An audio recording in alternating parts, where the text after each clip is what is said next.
European Chemical Industry Councilin SQAS 2022 on järjestelmä, joka on kehitetty arvioimaan logistiikkapalveluntarjoajien ja kemikaalien jakelijoiden turvallisuutta, laatua ja ympäristösuorituskykyä.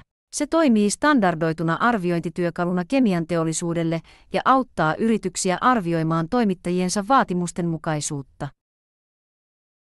Päästöjen hallinta- ja laskentaosio Transport Services -kyselylomakkeessa keskittyy erityisesti logistiikkapalveluiden päästöjen seuraamiseen, hallintaan ja vähentämiseen.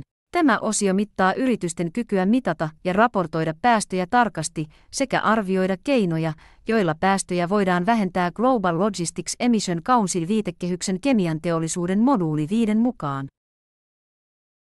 Matoko Temps auttaa kuljetusyritystä todentamaan annetun vastauksen. Esimerkkinä kasvihuonekaasupäästöt TTV ja VTT eriteltynä. Raportointi kuljetus- ja tuotekategorioittain. Tonnikilometri- ja päästöintensiteettilaskenta.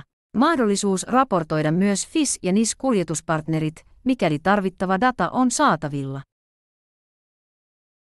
Matoko TEMS. Vaivatonta päästölaskentaa. Lisätiedot matoko.fi.